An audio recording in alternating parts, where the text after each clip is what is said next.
Start कर रहे हैं क्लास। बैगम जी साहब। जी, मैं स्टार्ट करना चाह रहा था। अच्छा, जी। मैं मुसलसल तो ग्रुप में ऑनलाइन नहीं हूँ, लेकिन सबसे पहले तो मैं थैंक्स बोलना चाहूँगा रमीज साहब का। और जिस तरीके से बाबर साहब ने, अमजद साहब ने मिलकर ये जो प्लान किया तैयारी के लिए, वैसे ही रमीज साहब है, लेक्चरर हैं सरगोदा यूनिवर्सिटी में, तो उनके भी यहाँ पर चंद एक स्टूडेंट मौजूद हैं। तो उन्होंने रेगुलर जिसे कहते हैं पार्टिसिपेट करना शुरू किया है। और ये वो इंसान है जिन्होंने हमारे साथ 2018 में लेक्चर की तैयारी जो है वो की। ये पीपीएससी में भी लेक्चर सेलेक्ट हो गए थे, और सब सरगोदा यूनिवर्सिटी में भी एज ए लेक्चर के तौर पर ये सिलेक्ट हुए, वहाँ पर इस वक्त ये अपॉइंटेड है।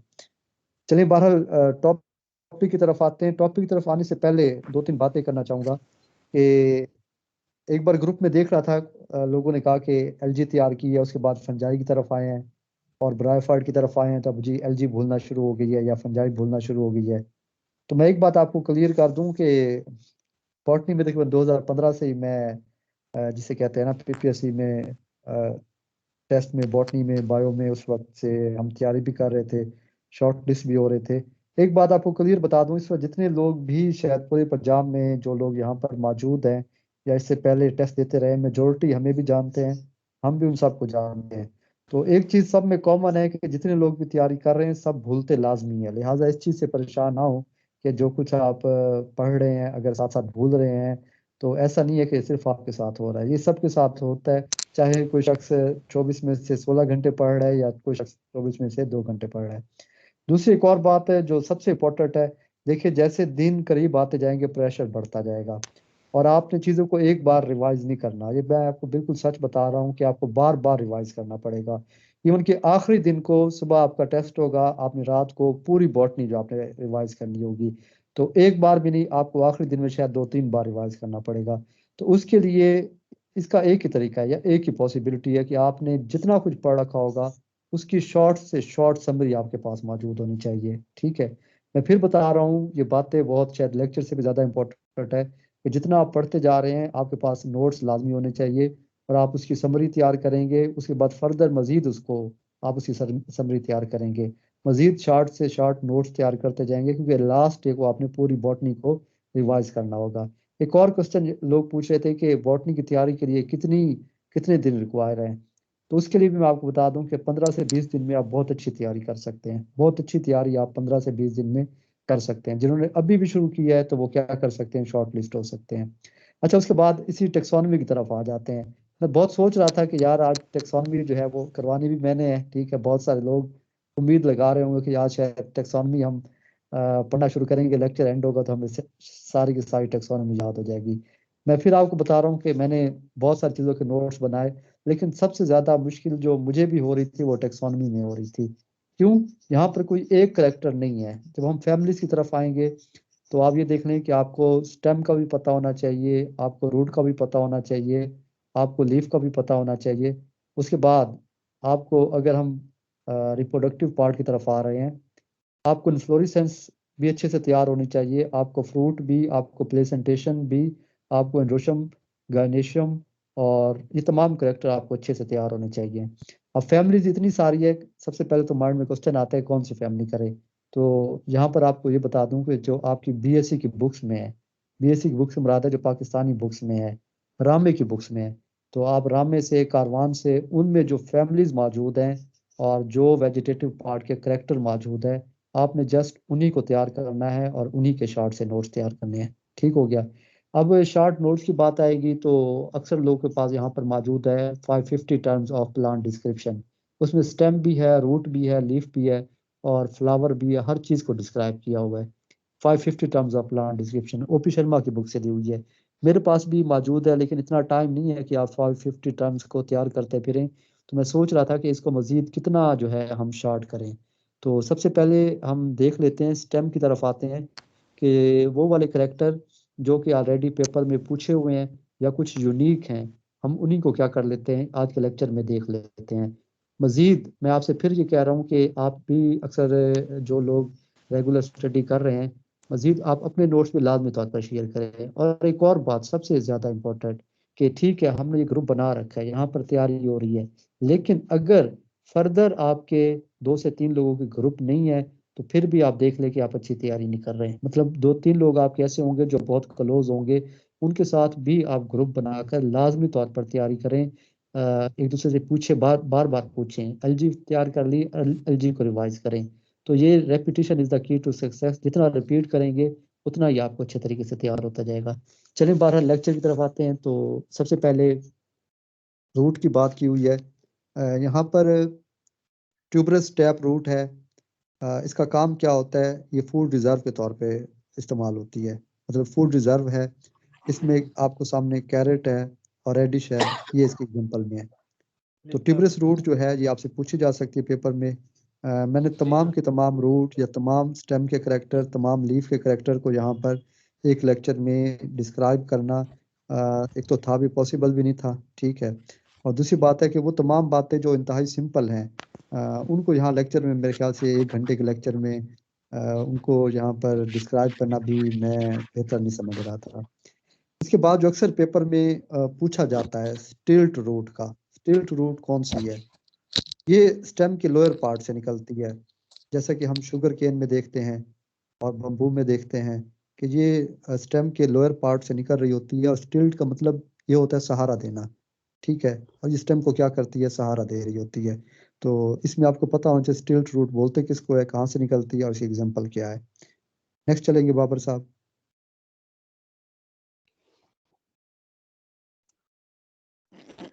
जी, प्रॉप रूट। उसके बाद नेक्स्ट हमारे पास मौजूद है प्रॉप रूट।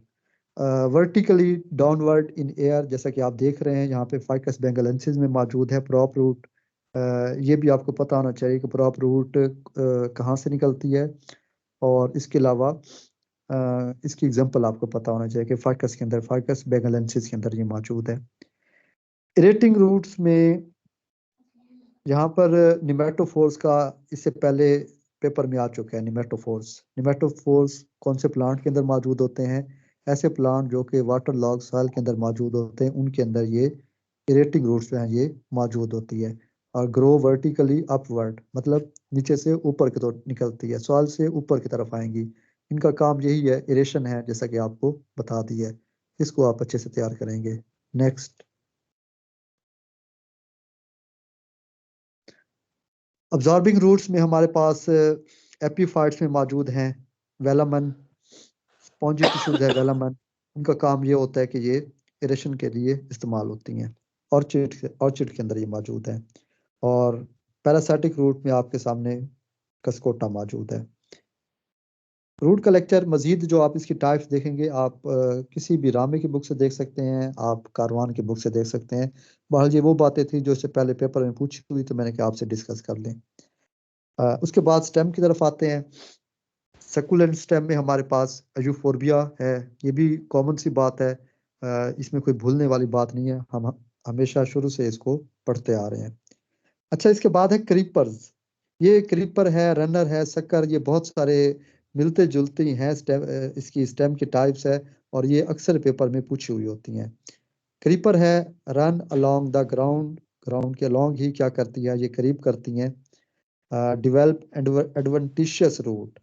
और जहाँ पर आपकी बुक है, बुक की बात कर रहे हैं, कारवान की बुक की बात कर रहे हैं, तो उसने यहाँ पर इसको बताया हुआ कि ये नोड से निकलती हैं। बहरहाल आप इसको देख लेंगे कि ये क्या करती हैं, ज़मीन की सरफेस के अलोंग चलती हैं। मैं इसको पढ़ रहा था ओपी शर्मा से, इंडियन बुक्स से, तो वो लिखता है कि इसकी जो होल लेंथ है उस पे पूरी जो होल लेंथ है वहाँ पर इस पे जो रूट्स जो हैं वो मौजूद होती हैं, ठीक है। यानी कि इसकी लोअर पार्ट पे पूरी स्टेम की along the length, along the whole length जो है वो कहते हैं इस पे रूट्स मौजूद होती है, अकॉर्डिंग टू ओपी शर्मा, ठीक है, क्रीपर में। इसके बाद रनर की बात करेंगे। रनर्स नाम से जाहिर है कि ये आपको इससे पहले भी हम पढ़ते रहे हैं, छोटी क्लासों में भी पढ़ते रहे हैं, ग्रासेस के अंदर मौजूद होती है। Run run along the surface of the ground. जहाँ पे नोड और इंटर नोड की बात की है, ये मैंने यहाँ पे वर्ड्स जो हैं वो पाकिस्तानी बुक से लिखे थे। उसके बाद मैं ओपी शर्मा को पढ़ रहा था, उसने खास तौर पे नोड और इंटर नोड की बात रनर में की हुई थी, ठीक है। तो आप अगर इसको डिफ्रेंशिएट करना चाहेंगे मजीद, तो आप इसमें यही बताएंगे कि रनर में खास तौर पे नोड और इंटर नोड मौजूद होते हैं। और जो क्रीपर है उसका मैं ओपी शर्मा से जो पढ़ रहा आपको बता दिया, उसमें पूरी लेंथ में क्या मौजूद होती हैं कि उसमें रूट्स मौजूद होती है। शक्कर की बात कर रहे हैं, शक्कर में अंडरग्राउंड रनर हैं, ठीक है, ये मेंथा वगैरह के अंदर मौजूद है और बनाना के अंदर मौजूद होते हैं। इनको भी आप ऐसे ही डिस्क्राइब करते हैं कि ये अंडरग्राउंड रनर्स हैं। उसके बाद स्टोलन है, मच इलोंगेटेड रनर, ये इसी में पढ़ रहा था कारवान की बुक से कि मच इलोंगेटेड रनर जो हैं उनको हम स्टोलन के नाम से जानते हैं, ये जैस्मीन के अंदर मौजूद है। उसके बाद ऑफसेट है, ऑफसेट क्या है, शॉर्ट थिक रनर्स हैं जो कि पिस्टिया के अंदर मौजूद हैं। ये तमाम terms runner, sucker, stolon, offset, इसको आपको अच्छे से तैयार करना होगा, ये अक्सर पेपर में पूछ ली जाती हैं। बाकी जो स्टेम की टाइप्स हैं वो भी आप देखेंगे, लेकिन इनको आप अच्छे से तैयार करेंगे। उसके बाद कॉर्न की बात की हुई है, राउंडेड अंडरग्राउंड स्केली स्टेम है, इसमें जिंजर आ जाता है, गार्लिक आ जाता है। बल्ब क्या है, conical stem with flashy leaves. Inflorescence की तरफ आते हैं, देखते हैं कुछ इन्फ्लोरेसेंस हैं, कुछ को यहाँ पर डिस्क्राइब करेंगे। जिस तरह कुराइम, कुराइम कैसी है, जैसे कि आपको दिखाई दे रहा है यहाँ पे फ्लावर, कैसा फ्लावर है, आपको मुख्तलिफ यहाँ पर फ्लावर की पेडिसल दिखाई दे रही हैं, मतलब वो वाले फ्लावर जो कि पेरिफेरल पोजीशन में मौजूद है, इनके सेंटर से दूर हैं, उनकी पेडिसल क्या है, लॉन्ग है, लेकिन वो जो बिल्कुल सेंटर में मौजूद है उनकी पेडिसल क्या है, शॉर्ट है। मतलब इन तमाम फ्लावर्स की पेडिसल जो है वो एक जैसी नहीं है लेंथ में, कुछ की शॉर्ट है और कुछ की क्या है, लॉन्ग है। लेकिन एक चीज सब में कॉमन है कि आप देख रहे हैं कि सारे के सारे फ्लावर जो है वो एक ही एक्सिस पे मौजूद है, एक ही प्लेन में मौजूद है, बिल्कुल आप इसे कह सकते हैं कि कोई इसमें कोई छोटा बड़ा आपको फ्लावर देखने को नहीं मिल रहा। ये जो इन्फ्लोरेसेंस को हम कुराइम का नाम देते हैं। Main axis elongated pedicel of older flower longer than younger. अच्छा, इसके बाद स्पाइक आपको दिखाई दे रही है, इसमें मेन एक्सिस पे आपको सेसाइल फ्लावर्स देखने को मिल रहे हैं, इसको हम नाम देते हैं स्पाइक का। ये कौन से फैमिली के अंदर मौजूद है, नेक्स्ट हम जब इसका ग्राफ देखेंगे तो आपको बता देंगे कि कौन से इन्फ्लोरेसेंस आपको कौन सी फैमिली के अंदर मिलेगी। कैटकिन जो है, पेंडुलस स्पाइक जो है, इस पे भी सेसाइल फ्लावर मौजूद है, इसको हम नाम देते हैं किसका, कैटकिन का। एक और इसका करेक्टर है, मैंने यहाँ पर मेंशन नहीं किया कि इसके अंदर मेल या फीमेल मतलब यूनिसेक्सुअल फ्लावर जो है यहाँ पर मौजूद होगा कैटकिन में। उसके बाद स्पेडिक्स है, स्पेडिक्स में बताया कि फ्लैशी स्पाइक है, इनक्लोज इन ब्रैक्ट, ठीक है, ये भी स्पाइक है, लेकिन कैसी स्पाइक है, इसमें क्या मौजूद होगी, ब्रैक्ट, जैसा कि आप बनाना में देखते हैं। कैपिटुलम या हेड की बात की, बहुत इंपॉर्टेंट और बहुत ही ज्यादा प्रोमिनेंट इन्फ्लोरेसेंस है, किसके अंदर मौजूद है, कैपिटुलम कहते हैं flattened reduce disc with cluster of small flowers, यानी कि सनफ्लावर की बात कर रहे हैं कि उसके अंदर मौजूद है कैपिटुलम या हेड। इसके अंदर आप देखते हैं कि आपको दो तरह के फ्लावर देखने को मिलते हैं, रेफ्लोरेट और डिस्फ्लोरेट देखने को मिलते हैं। बहरहाल ये इन्फ्लोरेसेंस कैपिटुलम या हेड का जिसका नाम दिया यहाँ पर आपको बताएंगे कि ये सनफ्लावर के अंदर मौजूद है। और एक और, जब फैमिलीज की बात करेंगे तो एंड पे आपको लाजमी बताएंगे सबसे बड़ी फैमिली कौन सी है, ये अक्सर पेपर में पूछा होता है। डाइकॉट में सबसे बड़ी कौन सी है, मोनोकॉट में सबसे बड़ी फैमिली कौन सी है। छोटी फैमिली का तो नहीं पूछते इस पे, लेकिन बड़ी फैमिली का जो है वो अक्सर आपसे पूछते हैं। इससे पहले भी जैसे हम ब्रायोफाइट में भी टीडोफाइट भी पढ़ रहे थे, वायरस बैक्टीरिया पढ़ रहे थे, एक करेक्टर हम अक्सर सब में देख रहे थे कि इनमें से सबसे बड़े कौन से, सबसे छोटे कौन से हैं। तो वो बात यहाँ पर भी आप लाजमी देखेंगे कि बड़ी फैमिली कौन सी है और छोटी फैमिली कौन सी है। कम से कम बड़ी फैमिली का आप लाजमी देखेंगे डाइकॉट में और मोनोकॉट में। हाइपनथोडियम की बात करते हैं, हाइपनथोडियम जैसे कि आपको दिखाई दे रहा है यहाँ पर डायग्राम में, रिसेप्टिकल grow in a peer shape में रिसेप्टिकल जो है वो ग्रो करता है, और इसके अंदर आपको दो तरह के फ्लावर मिलेंगे, ठीक है, मेल और फीमेल। तो बिल्कुल आउटलेट के करीब है वो मेल है, और इससे जो नीचे की तरफ मौजूद है बाकी सरफेस पे जो मौजूद है वो तमाम के तमाम जो है वो हमने कहा फीमेल फ्लावर्स है, ठीक है। ये फाइकस के अंदर आपको इन्फ्लोरेसेंस देखने को मिलती है। वर्टिस्लास्टर है, cluster of flowers on opposite in node, एक ही नोड पर आपको जिसे कहते हैं कि दोनों साइड पे हमें क्लस्टर ऑफ फ्लावर्स देखने को मिलेंगे। और ये इन्फ्लोरेसेंस भी बहुत इंपॉर्टेंट है, इसको भी आप क्या करेंगे, तैयार करेंगे।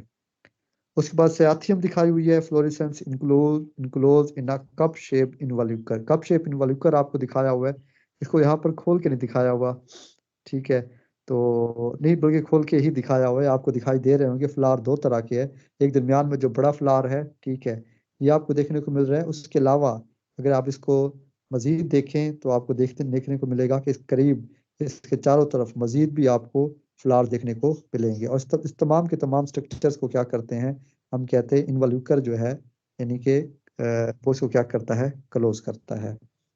ये इनवॉल्यूकर क्या है, ये यहाँ पर ब्रैकेट्स हैं। फ्रूट है, बहुत इंपॉर्टेंट कैरेक्टर है। फ्रूट सबको मैं डिस्क्राइब नहीं करूंगा। उसकी रीजन क्या है, रीजन ये है कि बहुत सारे फ्रूट्स को आपको बस यही तैयार करना पड़ेगा कि ये फ्रूट जो है वो कौन सी फैमिली के अंदर मौजूद है। इनमें कोई प्रोमिनेंट कैरेक्टर नहीं है, जैसे कि इन्फ्लोरेसेंस में आपको फिर भी एक इन्फ्लोरेसेंस दूसरे से काफी हद तक मुख्तलिफ दिखाई देगी, लेकिन फ्रूट में कैरेक्टर चंद एक फ्रूट हैं, उनमें आपको पता चल जाएगा कि हाँ जी ये फ्रूट इस फैमिली का है। बाकी सबका आपको रट्टा लगाना पड़ेगा, आपको याद करना पड़ेगा कि आपको ये इसके कोई इतने यूनिक या प्रोमिनेंट कैरेक्टर नहीं है जिसकी बेस पर हम इन्हें क्या कर सके, अच्छे से डिफ्रेंशिएट कर सकें। अकीन कैसा है, मोनोकार्पेली पिस्टल है, इसके अंदर सिंगल सीडेड जो है फ्रूट है, इसको अकीन का नाम दिया हुआ है। कैरियोप्सिस आप अच्छे तरीके से तैयार कर सकते हैं, कहते हैं पेरिकार्प एटेस्टार फ्यूज। ये कौन सी फैमिली के अंदर मौजूद है, पोएसी का जो कैरेक्टर है इसके अंदर कैरियोप्सिस मौजूद है। मतलब ड्राई फ्रूट है जिसमें पेरिकार्प मतलब जो फ्रूट वाल है और सीड कोट दोनों आपस में क्या करते हैं, फ्यूज करते हैं। पोएसी की और भी बहुत सारे आपसे कैरेक्टर पूछेंगे, मिसाल के तौर पर इसका स्टेमन है, उसका स्टिग्मा है, उससे कैरेक्टर भी आपसे पूछे जाते हैं। यहीं पर ही आपको बता लेते हैं, डिस्कस कर लेते हैं कि फिदरी स्टिग्मा भी इसी पोएसी फैमिली का कैरेक्टर है, और वर्सटाइल स्टेमन वो भी इसी पोएसी फैमिली का कैरेक्टर है, पूछा जाता है अक्सर पेपर में। नट की बात करेंगे, वुडी पेरिकार्प होती है इसके अंदर, जैसा कि आपको फ्रूट में दिखाई दे रहा है।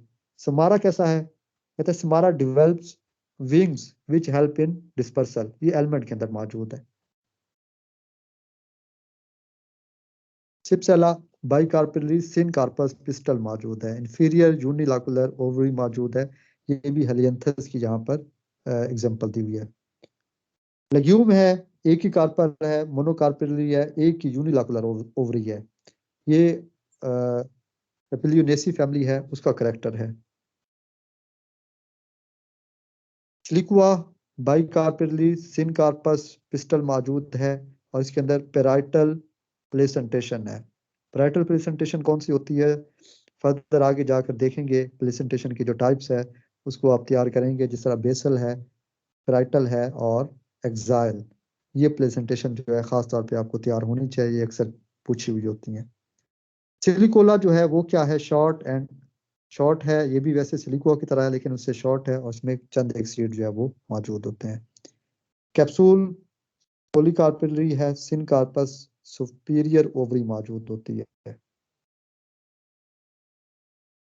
क्रेमोकार्प इसमें बाइकार्पेलरी सिन कार्पस इंफीरियर ओवरी है। देखिए फिर आप कहेंगे कि ये ऐसे कैरेक्टर बताए हुए, इनमें कोई खास हमारे लिए तैयार करना बहुत मुश्किल है, कितने कार्पर है। ये जस्ट लेक्चर को खत्म करने के बाद हम ये देखेंगे कि कौन सी फैमिली में कौन सा फ्रूट मौजूद है। कैर्सिरोलस की एग्जांपल दी हुई है, पॉलीकार्पेलरी है, सिन कार्पस है, सुपीरियर ओवरी मौजूद है कैर्सियोलस। रेगमा है, पॉलीकार्पेलरी है, सिन कार्पस है, सुपीरियर ओवरी है। ड्रूप के अंदर, ड्रूप कहते हैं मोनोकार्पेलरी है और सुपीरियर ओवरी है।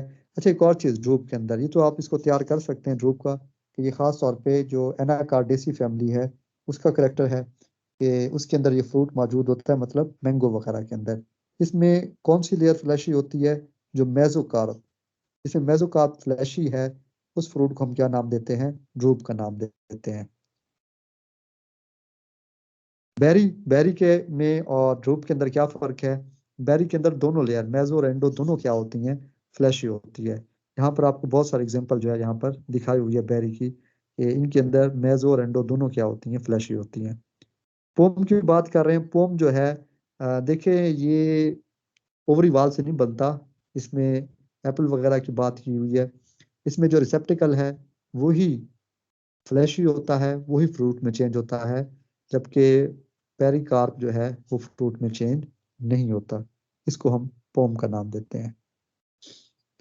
इसके बाद एक ग्राफ बनाया हुआ है, इससे पहले भी 2015 में 2018 में भी शेयर किया हुआ था कि अगर आप फैमिलीज को तैयार करना चाहेंगे तो आप इस तरह का ग्राफ बना लेंगे, इस तरह का एक टेबल तैयार कर लेंगे जिसमें तमाम ये करेक्टर आप जिस तरह के इन्फ्लोरेसेंस, फ्रूट, प्लेसेंटेशन, एंड्रोशियम, गार्निशियम, कम से कम ये 5 करेक्टर, फ्लोरो फार्मूला आप ना भी लिखें, ये 5 करेक्टर क्या करेंगे आप इस पे मेंशन कर लेंगे।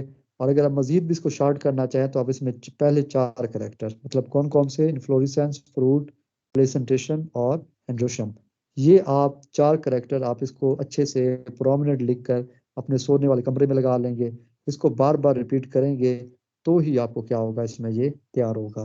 मिसाल के तौर पर यहाँ पर आपको बताया हुआ है रेनन फैमिली है, इसके अंदर इन्फ्लोरेसेंस कौन सी है, साइमोस है, क्रूसीफरी है।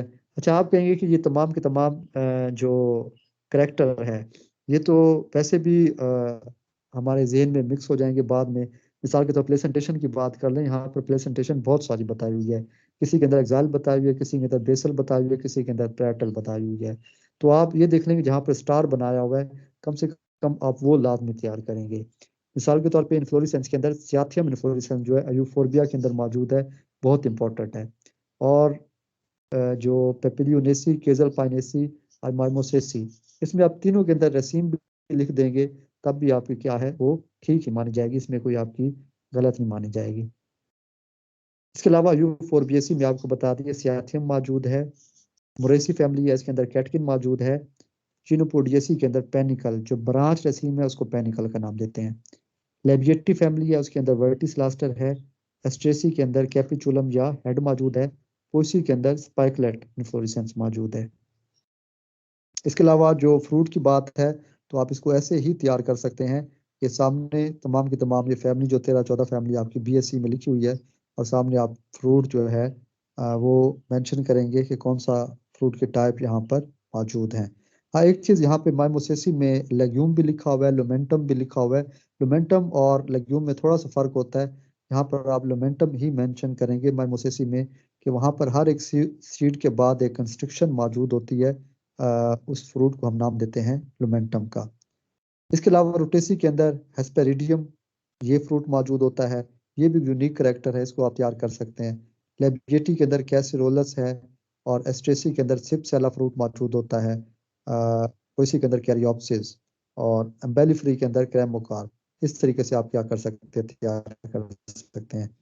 अच्छा, प्लेसेंटेशन में ज्यादा जो प्रोमिनेंट है वो बेसल है, पैरेटल बार बार आप देखने को मिल रही होगी, मार्जिनल प्लेसेंटेशन, ये पेपिलियोनेसी फैमिली का करेक्टर है, इसके अंदर मार्जिनल प्लेसेंटेशन होती है। पैरेटल आपको देखने को मिल रही है कहाँ पर, खासतौर पे कुकुरबिटेसी फैमिली के अंदर। मतलब हमारा आमतौर पे इसके फ्रूट हम इसका बहुत ज्यादा खाने का इतफाक होता है गर्मियों में, तो उसकी प्लेसेंटेशन आप इजिली जो है वो ऑब्जर्व कर सकते हैं कि इसके अंदर क्या मौजूद है, पैरेटल प्लेसेंटेशन मौजूद है। स्टेमन के करेक्टर बहुत ज्यादा पूछे जाते हैं, मैं आपको फिर बता दूं इसके 4-5 करेक्टर दिए हुए हैं। मिसाल के तौर पे टेट्राडायनेमस दिया हुआ है, डाइडेनेमस दिया हुआ है। क्या फर्क है, टेट्राडायनेमस में 6 स्टेमन है, डाइडेनेमस में 4 स्टेमन होते हैं। और जो 6 होते हैं उसमें 2-4 की अरेंजमेंट होती है टेट्राडायनेमस में, डाइडेनेमस में 4 स्टेमन होते हैं जिसमें 2-2 की अरेंजमेंट होती है। इसके अलावा अडल्फस का वर्ड यूज हुआ है, मिसाल के तौर पे मोनोडल्फस। मोनोडल्फस जो है हम कहते हैं कि तमाम के तमाम स्टेमन जो है वो फिलामेंट के पॉइंट पे क्या हो, आपस में फ्यूज हो, तो उसको उसके लिए जो वर्ड जो टर्म यूज होती है उसको हम अडल्फस का वर्ड यूज करते हैं। फिर सुन लें, अगर स्टेमन के 2 पास पार्ट हैं, एक फिलामेंट है और उसके ऊपर एंथर मौजूद होता है, अगर उनके फिलामेंट आपस में फ्यूज है तो उसके लिए वर्ड हम यूज करते हैं अडल्फस का। मोनोडल्फस है, डाइडल्फस है और पोलीडल्फस है। यहाँ पर आप देख लेंगे कि कौन सा मोनोडल्फस किसके अंदर मौजूद है, कौन सी फैमिली के अंदर, डाइडल्फस कौन सी फैमिली के अंदर मौजूद है, जैसा कि पेपिलियोनेसी के अंदर डाइडल्फस है। इस तरीके से जहाँ पोली लिखा हुआ है, मैनी, ठीक है, कौन सी फैमिली की बात कर रहा हूँ मैं, यहाँ पर बात कर रहा हूँ रोटेसी फैमिली के अंदर, उधर मैनी लिखा हुआ है और साथ पोली लिखा हुआ है, ये पोली अडल्फस है, ठीक है। ये स्टेमन जो है यहाँ पर पोली अडल्फस होते हैं। उसके अलावा एक और करेक्टर जो ज्यादा पूछा जाने वाला है, इससे पहले पेपर में आ चुका है, वो सिंजेंसियन स्टेमन कौन सी फैमिली के अंदर मौजूद है। तो ये मौजूद होते हैं, फैमिली का नाम है एस्ट्रेसी। एस्ट्रेसी फैमिली में मौजूद होते हैं, मतलब इनके एंथर आपस में फ्यूज होते हैं, लेकिन फिलामेंट क्या होते हैं, ये फ्री होते हैं। इसके अलावा एक और टर्म यूज होती है यहाँ पर साइनेंड्रस की। साइनेंड्रस किस फैमिली में मेंशन किया हुआ है, ये कुकुरबिटेसी फैमिली के अंदर। इसमें एंथर और फिलामेंट दोनों आपस में क्या होते हैं, फ्यूज होते हैं। उसके लिए हम वर्ड यूज करते हैं साइनेंड्रस का।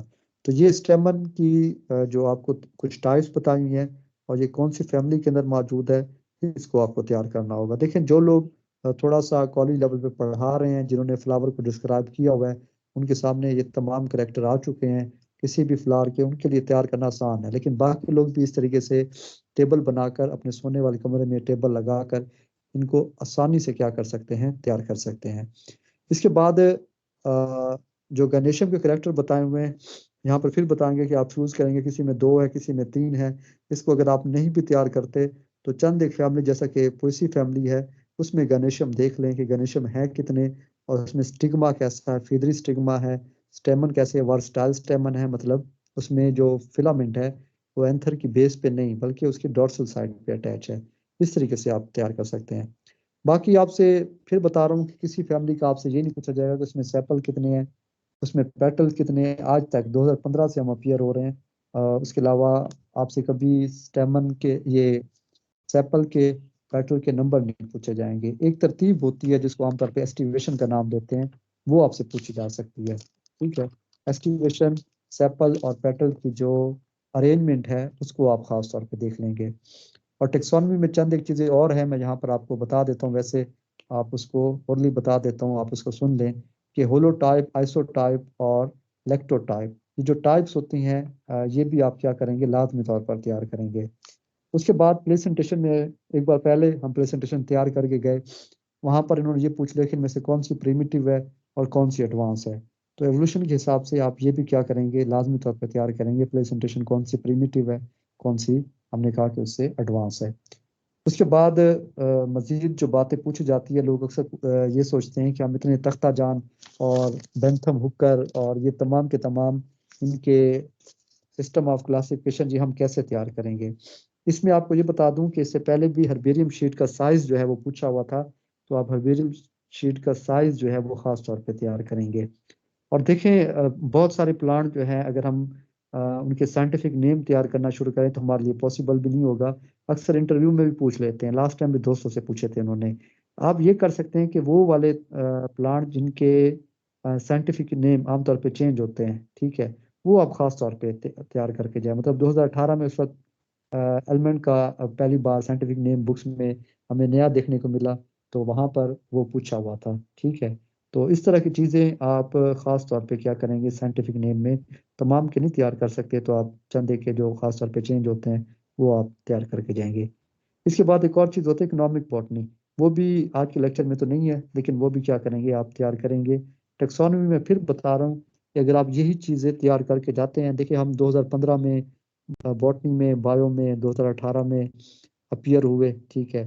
तो यही चीज़ें अगर आप टेबल की सूरत में तैयार कर लेते हैं, ये तमाम के तमाम करेक्टर, स्टेम का और रूट का आप क्या करें, उनके जो इम्पोर्टेड करेक्टर है जो खास तौर पे आप समझते हैं कि पूछे जा सकते हैं, उनका एक अलहदा से टेबल आप तैयार कर लेंगे।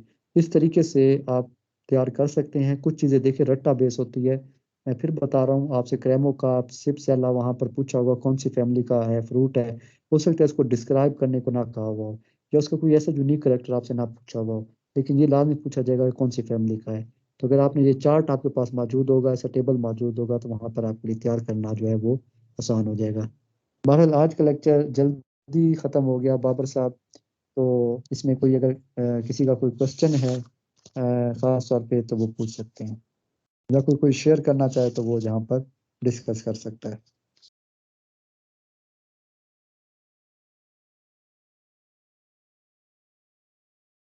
जी, किसी को कोई क्वेश्चन है तो वो पूछ सकते हैं। मैंने माइक अलाउ किए हुए हैं सबको।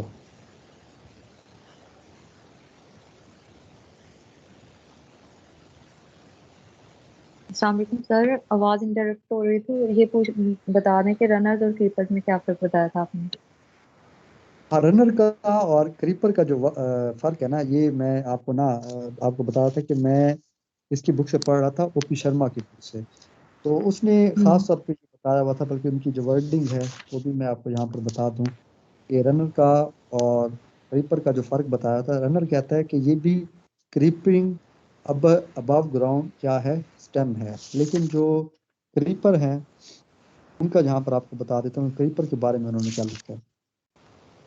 हाँ, क्रीपर के बारे में कहते हैं कि ये भी क्या है, ट्रेलिंग स्टेम है, having roots throughout its length. Oxalis की एग्जांपल बताई हुई है, कहते हैं इसकी थ्रू आउट लेंथ जो है उसमें क्या मौजूद होती हैं, रूट्स मौजूद होती हैं। और रनर का हम ऑलरेडी जानते हैं कि उनके जहाँ पर नोड मौजूद हैं उन नोड्स के मकाम पर हमें जो रूट्स जो हैं वो देखने को मिलती हैं। उसके अलावा अब उनमें हर एक प्लांट, अगर आप उन्हें स्टेम को उनको क्या कर देते हैं, कट कर देते हैं, तो तब भी इंडिपेंडेंट प्लांट के तौर पे वो सरवाइव कर सकते हैं। ये भी आप इस हिसाब से तैयार कर सकते हैं। रनर और क्रीपर इतने ज़्यादा आपस में आपको कंफ्यूज होते हुए नहीं दिखाई देंगे, क्योंकि रनर और शक्कर ये आप इसे पहले मैट्रिक में पढ़ चुके हैं। शक्कर की एग्जाम्पल आप मेंथा में पढ़ते हैं और रनर में आप खासतौर पे ग्रासेस पढ़ते हैं। जी ठीक है सर, थैंक यू। अस्सलाम वालेकुम सर। जी वालेकुम सलाम। सर ये आपने जिस तरह बताया कि प्रेजेंटेशन प्रिमिटिव भी होती है और एडवांस भी, अगर इसके बारे में कुछ मालूमात हो तो शेयर कर ले कि प्रिमिटिव कौन जी से प्रेजेंटेशन है। जी, प्रेजेंटेशन में ना जैसे बेसल है, पराइटल है, ठीक है, और इस तरीके से आपको दूसरी बताई हुई थी जी एक्साइल प्रेजेंटेशन, ठीक है। इसका ना मैं आपको ना बाद में, जहाँ पे मैंने एक बार पहले पढ़ा था, अगर मुझे वहाँ से मिल गया, ठीक है, तो आपको बता देंगे कि इनमें से कौन सी प्रिमिटिव है और कौन सी एडवांस है। बहरहाल पेपर में पूछी हुई थी, तो इसको सर्च कर लीजिएगा आप भी, तो मैं भी सर्च कर लूँगा। जो क्वेश्चन था मैंने कि आपसे क्वेश्चन शेयर कर लें। जी सर, थैंक यू।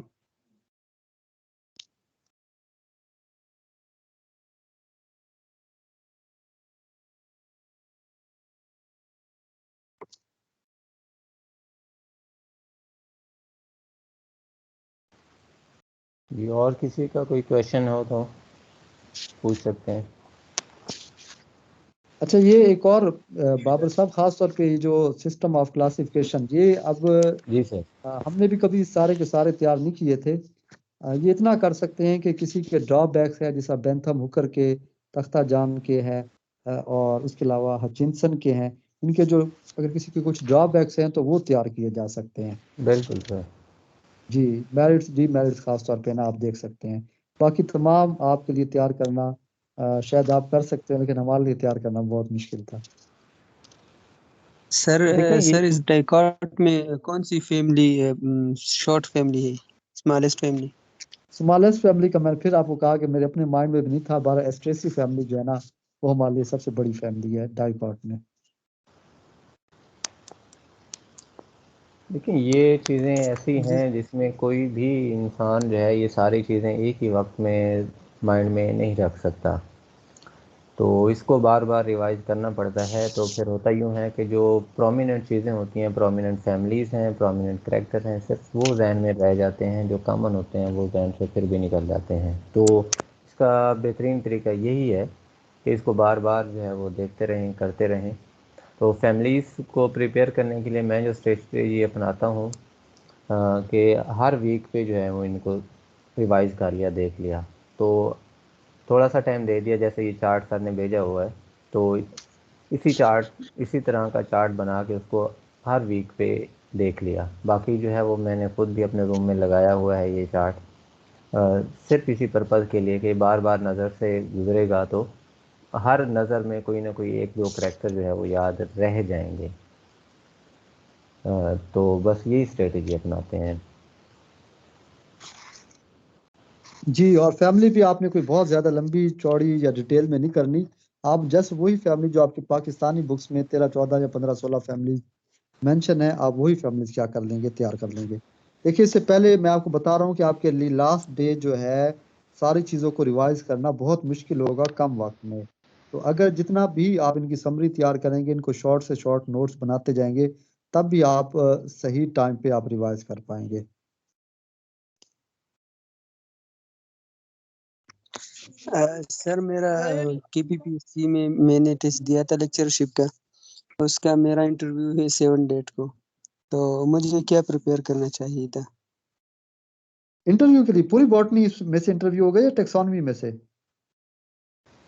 नहीं, मेरा 7 को इंटरव्यू है KPPSC में बॉटनी लेक्चरशिप के लिए। अच्छा, मैं इसके तो लिए इसके अदीब तुर्क लिए साहब, वो जी मैं आगे क्वेश्चन में अदीब तुर्क साहब मौजूद हैं, मैं उनसे गुजारिश करूंगा कि वो अगर सुन रहे हैं मुझे तो वो काइंडली गाइड कर दें। वो KPPSC से हैं और इस दफ़ा टेस्ट में उन्होंने टॉप किया है KP में। अदीब तुर्क साहब सुन रहे हैं मुझे तो काइंडली इनको गाइड कर दें। शुक्रिया बाबू साहब।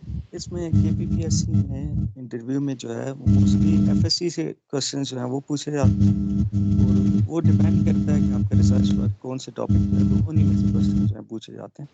तो FSC और जो है आपका रिसर्च वर्क जो है उस पर जो है आप काइंडली जो है फोकस।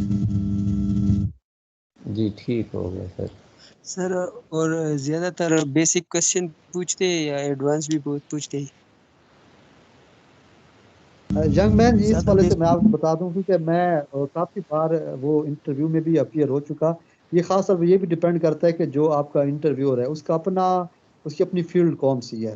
देखिए, अगर कोई आज सामने ऐसे टीचर आ जाते हैं जिनका जो फील्ड ऑफ इंटरेस्ट टेक्सोनमी है, तो आपसे टेक्सोनमी के बारे में पूछेंगे ज्यादा। अगर कोई ऐसे टीचर सामने आ गए जो फिजियोलॉजी पढ़ा रहे हैं, तो उनके ज्यादातर क्वेश्चन जो होंगे फिजियोलॉजी में से हो गए। एक जनरल सा आपको बताया, बाकी अदीब तुर्क जो है वो आपको बता रहे हैं, उसको सुन लीजिएगा।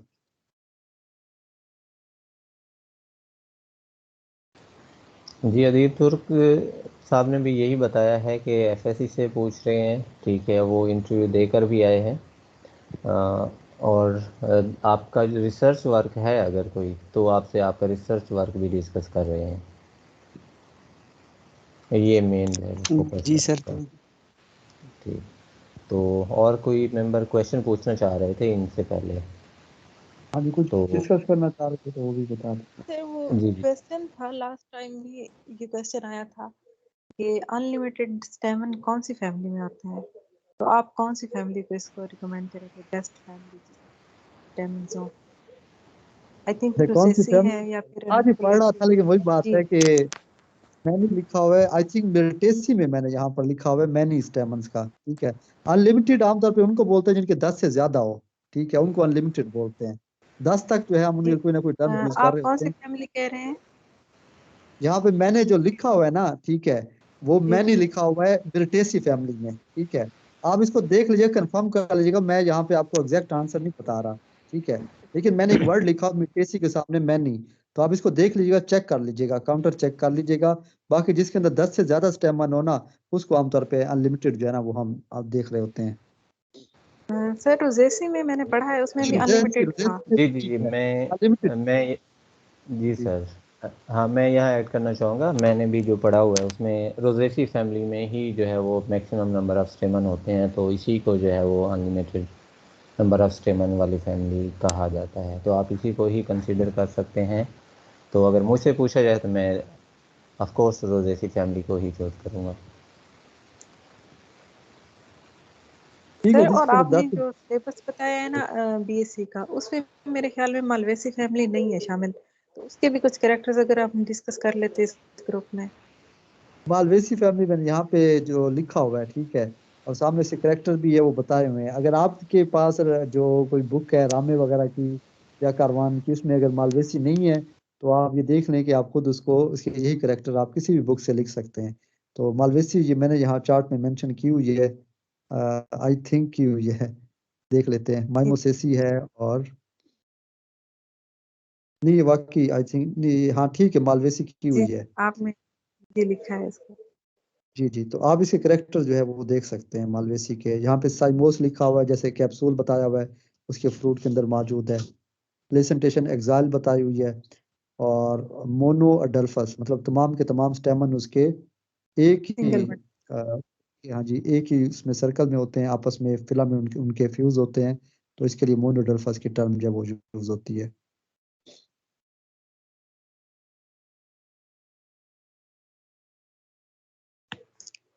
सर और आपने मेरे ख्याल में आज ये नहीं डिस्कस करना था जब को जिसमें आपने टीडोफाइट का भी एक टॉपिक जो रहता था। जी जिम्नोस्पर्म जो बाबर साहब डिस्कस करेंगे, क्योंकि मेरी बुक जो जब बाबर साहब के पास अच्छा मौजूद है, जाबर साहब के पास, सही है। तो चलें ठीक है, वो वो नेक्स्ट करेंगे। मेरे पास जो बुक अवेलेबल थी इस वक्त यही टेक्सोनॉमी की थी, और इसके अलावा जो मेरी अपनी कोशिश होगी, जो अनाटमी होगी वो देख लेंगे, डिस्कस करेंगे, या बाबर साहब करेंगे या मैं करूँगा। अनाटमी जो है उसमें से बहुत सारे क्वेश्चन आते हैं, तो उसको तैयार करना भी थोड़ा सा, जिस तरह टेक्सोनॉमी को टफ होता है, अनाटमी को भी तैयार करना थोड़ा मुश्किल होता है। कैरेक्टर्स में अक्सर मिक्स हो जाते हैं। तो मतलब बताना आज तो आपको यही था कि देखें, मैं एक बार फिर आपको बताऊंगा कि मैं या मेरे बहुत सारे दोस्त काफ़ी बार इस पीपीएससी या दूसरे टेस्ट से गुजर चुके हैं। एक चीज़ जो हम शेयर करते हैं आपस में, वो यही शेयर करते हैं कि आखिरी वक्त में जो लोग बेहतर तरीके से रिवाइज कर पाते हैं, शॉर्ट लिस्ट वही हो रहे होते हैं। और आखिरी वक्त में आप कैसे रिवाइज कर पाएंगे, अगर आपके पास नोट्स या समरी मौजूद होगी। वो समरी आपको बस बनाने का एक तरीका बताना था। इस तरीके से आप तमाम की तमाम फैमिलीज हैं उनकी समरी बना सकते हैं। अदरवाइज आपके लिए चलिए, उधर बहुत अच्छी समरी जाकर बनाई है आपने। वहां पर जाके आपके लिए ये सोचना कि मुकाब किसके अंदर है, सिर्फ सैला किसके अंदर मौजूद है।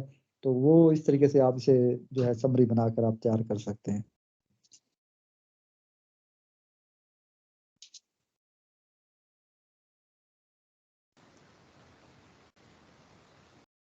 जी और कोई क्वेश्चन है तो आई थिंक मेरे ख्याल में क्वेश्चन आ चुके हैं मैक्सिमम। और जैगम साहब आपका बहुत शुक्रिया कि आपने अपने बिजी स्केड्यूल में से टाइम निकाला हमारे लिए।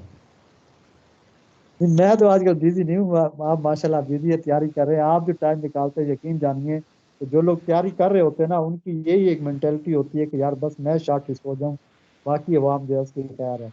लेकिन मैं आपको कहूँ कि आप खास तौर पे इतनी सारी अवाम के लिए टाइम निकालते हैं। शायद अगर मैंने टेस्ट में अपियर होना होता, और मैं शायद इतना टाइम ना दे पाता जितना आप सब अवाम लोगों को ना टाइम दे रहे हैं। ये यकीन जानिए, आपसे ना बहुत ज्यादा अवाम के लिए ना वो हमदर्दी है। देखें, आपने बात कर दी कि जी ठीक है, बिल्कुल आपने बात बिल्कुल सही की है कि इस टाइम में जब प्रिपरेशन हर कोई कर रहा हो तो हर किसी की कोशिश यही होती है कि बस मैं शार्ट लिस्ट हो जाऊँ, बाकी का खैर है, ठीक है। और मैं तो कुछ चीज़ें ये भी फेस कर चुका हूँ अपने शुरू के कैरियर में। जब स्टार्ट में मैंने पहली दफ़ा टेस्ट में अपेयर होना था तो कोई गाइड ही नहीं करता था, कहते थे जी ठीक है, अगर हम इसको बता देंगे तो ये भी तैयार कर लेंगे, तो हमारा तो इनके साथ कंपटीशन है, तो फिर क्या फ़ायदा बताने का, तो फिर ये कंपटीशन में आ जाएंगे, तो नहीं बताते थे। तो देखें, रिस्क का मालिक अल्लाह ताला है। हम अपनी तरफ से पूरी कोशिश कर रहे हैं, जो मेरे पास है आपके पास है, ठीक है, वो गाइड कर दें, जो नए आने वाले हैं उनको भी पता चल जाए। और बिल्कुल इसी क्लास में वो लोग अभी भी मौजूद हैं, ठीक है, जो कि यहाँ टेस्ट में हमारे साथ कम्पीट कर रहे होंगे। तो यहाँ पर मैं एक बात क्लियर कर दूँ कि अल्हम्दुलिल्लाह अल्लाह ताला ने सबके लिए बेहतरीन प्लान कर रखा है। तो ये मैं सबको कहूँगा, ठीक है, ख़ास तौर पर शार्ट लिस्ट ना होने पर सब में मायूसी होती है कि जी ये क्या हो गया, ये नहीं होना चाहिए था।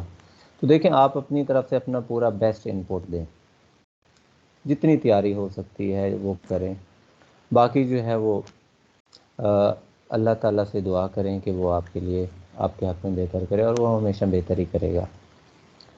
जी बाबर साहब, यहाँ पर ना एक चीज मैं सबसे ये भी रिक्वेस्ट करूंगा कि तमाम लोग टेस्ट में अपियर जरूर हो। देखें, जैसे टाइम करीब आता है ना, मतलब टेस्ट की डेट करीब आती है, तो प्रेशर बढ़ता जाता है और बहुत सारे लोग क्विट कर जाते हैं। बहुत सारे लोग ये समझते हैं कि शायद उनकी तैयारी नहीं है, ठीक है, वो क्विट कर जाते हैं। मैं आपको ये बता दूं कि मैं 2015 में अपियर हुआ था। मेरे बहुत सारे दोस्तों ने ना उस वक्त क्विट किया था। उन्होंने कहा कि इस बार हमारी तैयारी नहीं है, हम नेक्स्ट टाइम टेस्ट देंगे। वो इस बार भी टेस्ट नहीं दे रहे, ठीक है, वो ये सोच रहे हैं कि हम आने वाले वक्त में टेस्ट देंगे। तो देखिए, ये वक्त के साथ साथ आप खुद सोचें कि कंपटीशन बहुत बढ़ता जा रहा है, और आप इसका अंदाजा इस हिसाब से लगा सकते हैं कि ये देखें कि जब 2018 में हमने टेस्ट दिया था, उस वक्त जो मेरिट रुका था 43 पे, और मेरे उस वक्त जो हाईएस्ट मार्क्स थे मेरे 62 थे। इस बार ये देख लें कि जो मेरिट रुका ही मेरे ख्याल से 62 पे है, ठीक है। तो इस हिसाब से आप देख सकते हैं कि मेरिट जो है वो इतने कम वक्त में कितना ज्यादा जो है मेरिट जो है वो हाई हो रहा है। तो आपके पास आज जो मौका है, आप लाजमी अपियर हो। आने वाले वक्त में मालूम नहीं है कि कब कितनी सीट्स आए और आपके पास क्या चांस है। बिल्कुल आप सही कह रहे हैं। और इस दफ़ा ये शार्ट नोटिस पे आ गई है ना जॉब्स, तो इस दफ़ा काफ़ी लोगों ने इस वजह से अप्लाई नहीं किया जी हम तैयारी कैसे करेंगे। तो इस वजह से लेक्चर बॉट्स ने मेल की अगर मैं बात करूं तो 1600 प्लस एप्लीकेशन है बस, जबकि लास्ट टाइम जो है ये 3000 के अराउंड थी, 2500 थी आलमोस्ट ऐसे थी। तो काफ़ी लोगों ने इस वजह से अप्लाई नहीं किया कि जी तैयारी नहीं होगी, या जो है वो हम पता नहीं शॉर्ट लिस्ट होते हैं नहीं होते, पास होते हैं नहीं होते। तो अपनी तैयारी करें यहाँ और पर टेस्ट में हमारे लाजमी पास करें। बाबर साहब ग्रुप में ऐसे दोस्त भी मौजूद है जिन्होंने, मैं आपको बिल्कुल सच बता रहा हूँ, जिन्होंने 2 दिनों में लेक्चर बॉटनी की तैयारी सिर्फ 2 दिनों में की थी, और इस टाइम वो माशाल्लाह लेक्चरर हैं। ठीक है, मैं नाम नहीं मेंशन करना चाहूंगा। तो 2 दिनों में तैयारी करके अगर कोई शख्स शॉर्ट लिस्ट हो सकता है, उसके बाद इंटरव्यू की तैयारी करके वो इंटरव्यू में सिलेक्ट हो सकता है। मतलब शॉर्ट लिस्ट होने के लिए जो भाई साहब हैं, जो माशाल्लाह से हमारे हीरो हैं, उन्होंने सिर्फ 2 दिन की तैयारी, बल्कि नाम मैं मेंशन कर देता हूँ, ये सर रमीज हाँ जी, साहब जो है। नाम मेंशन करना जी चाहिए सर, क्योंकि ऐसे जी जी जीनियस लोगों ये को बताना तो बनता है सर। जी जी रमीज साहब यहाँ पर मौजूद हैं, और मैं ये कहूँगा कि अगर मतलब बहुत सारे दोस्त हैं मेरे सरगोदा में, मैं कई बार दिल करता है वहाँ जाऊँ, और वो मुझे कई बार वेलकम बोलते हैं। तो वो यहाँ पर हीरो मौजूद है जिन्होंने सिर्फ 2 दिनों में लेक्चर बॉटनी की तैयारी, मैं आपको फिर बता रहा हूँ। जोलॉजी में हमारे एक दोस्त है बिलाल साहब, उनसे पूछा एक बार ग्रुप में कि बायो की तैयारी या जोलॉजी की तैयारी या बॉटनी की तैयारी के लिए कितना टाइम चाहिए होगा। हम उसको हीरो मानते हैं बिलाल साहब को। उन्होंने बताया था कि 1 महीना चाहिए आपको तैयारी करने के लिए। यहाँ पर रमीज साहब मौजूद है, उन्होंने 2 दिनों में तैयारी की थी, और मेरे सामने की बात है, बिल्कुल 2 दिनों में तैयारी करके वो शॉर्ट लिस्ट हुए, और माशाल्लाह से वो लेक्चर है, सरगोदा यूनिवर्सिटी में लेक्चरर हैं। तो फिर आपको बता रहा हूँ कि अब मैं आप लोगों को ना बहुत ज़्यादा जैसे कहते हैं ना कि ओवर एस्टिमेट करके नहीं बताना चाहता, इसलिए मैंने आपको 10 से 15 दिन बताया। लेकिन अगर आपको ये फिर बता रहा हूँ, जो आपको नोट्स प्रोवाइड किए गए हैं ब्रायोफाइट्स के, ट्रिडोफाइट्स के, जिम्नोस्पर्म के, ये ऐसे नहीं है कि मैंने कोई पाकिस्तानी बुक्स पढ़ी और उनको उनसे नोट्स बना लिए। ये मैंने हाई से हाई लेवल किताबें, वो बुक्स जो शायद यूनिवर्सिटी लेवल पे भी नहीं पढ़ाई जाती, वहां से ब्रायोफाइट, ट्रिडोफाइट, जिम्नोस्पर्म पढ़ के उनके नोट्स बनाए, वो आप लोग को शेयर किए हुए। अगर आप लोग तैयार करते हैं, आज भी वो नोट्स तैयार करते हैं, तो मैं आपको सच बता रहा हूँ कि आप शॉर्ट लिस्ट हो सकते हैं। बहुत शुक्रिया सर। अगर रमीज साहब सुन रहे हैं तो मैं रिक्वेस्ट करूंगा कि उन्होंने अपने अपने जी जी जी क्वेश्चन कर रहे थे आप, करें। मुझे कहना था कि प्लीज, मैंने इतनी बार ग्रुप में भी कहा है कि मुझे नोट्स, प्रीवियस नोट्स सेंड कर दें, लेकिन किसी ने भी नहीं किए, क्योंकि मैंने लेट ज्वाइन किया ना आप सबको, तो मेरे पास अच्छा ये चलें, नोट्स नहीं है, तो प्लीज कर दें। चलें इस क्लास के बाद मुझे इनबॉक्स कर दें, तो मैं जो है वो आपको सेंड कर देता हूँ। मेरे पास सारे नोट्स मौजूद हैं, मैं क्लास के बाद आप मुझे इनबॉक्स कर दें, मैं सेंड जी कर जी देता वो हूँ। ठीक हो गया। तो मैं ये कह रहा था, रमीज़ साहब अगर मौजूद हैं तो मैं उनसे रिक्वेस्ट करूंगा कि उन्होंने वो इतने शॉर्ट टाइम में जो प्रिपरेशन की थी उस हवाले से अपनी स्ट्रेटजी बता दें, ताकि बाकी सबके लिए भी इंफॉर्मेशन में इजाफा हो। स्ट्रेटजी मैं आपको बता देता हूँ। स्ट्रेटजी यही थी कि रमीज भाई और मैंने, उस वक्त 2018 की बात है, हम दोनों ने इकट्ठे अप्लाई किया हुआ था। तो मैं मतलब है ना पढ़ रहा था, तैयारी कर रहा था बहुत टाइम से। तो रमीज साहब मुझे मिले बाई चांस, तो मैंने पूछा, मैंने कहा हाँ यार क्या क्या कर रहे हो। तो उस वक्त वो आई थिंक एमफिल कर रहे थे, तो कहते यार एमफिल कर रहे, रिसर्च में बहुत बिजी हैं। तो मैंने कहा यार मैं आपको ना मतलब हीरो मानता हूँ इस हिसाब से कि क्योंकि जब ये BS फर्स्ट सेमेस्टर में, सेकंड थर्ड जो भी सेमेस्टर चल रहा होता था, तो मैं अक्सर इनके पास मिलने जाता था, तो मैं देखता था कि बहुत अच्छे से तैयारी करते थे, और मतलब जब भी पढ़ते थे बहुत अच्छे से तैयारी करते थे। मैंने कहा यार मैं आपको अच्छे तरीके से जानता हूँ, आप मुझे सिर्फ 2 दिन दे दें, ठीक है, 2 दिन, मतलब ये नहीं कि मैंने तैयारी करवानी है, आप सिर्फ 2 दिन मेरे साथ रहें, हम मिलकर स्टडी करेंगे, मुख्तलिफ चीज़ों को हम डिस्कस करेंगे, एक दूसरे के साथ रिवाइज करेंगे। और मैंने कहा कि आप तैयारी कर सकते हैं। और वाकई रियली उन्होंने ना 2 दिनों में सारी की सारी बॉटनी जो है उन्होंने रिवाइज की और तैयार किया, और जिसे कहते हैं कि उन्होंने शॉर्ट लिस्ट हो गए। 2 दिन में से बॉटनी की तैयारी की उन्होंने। माशाल्लाह। तो ठीक है जी, आज की क्लास यहीं पे ख़त्म करते हैं। आपका शुक्रिया जिन्होंने क्लास अटेंड की, जैगम साहब ख़ास तौर पर आपका शुक्रिया, और पार्टिसिपेंट का। ठीक है जी, आज के लिए इतना ही, तो नेक्स्ट क्लास में मिलते हैं। अल्लाह हाफिज़।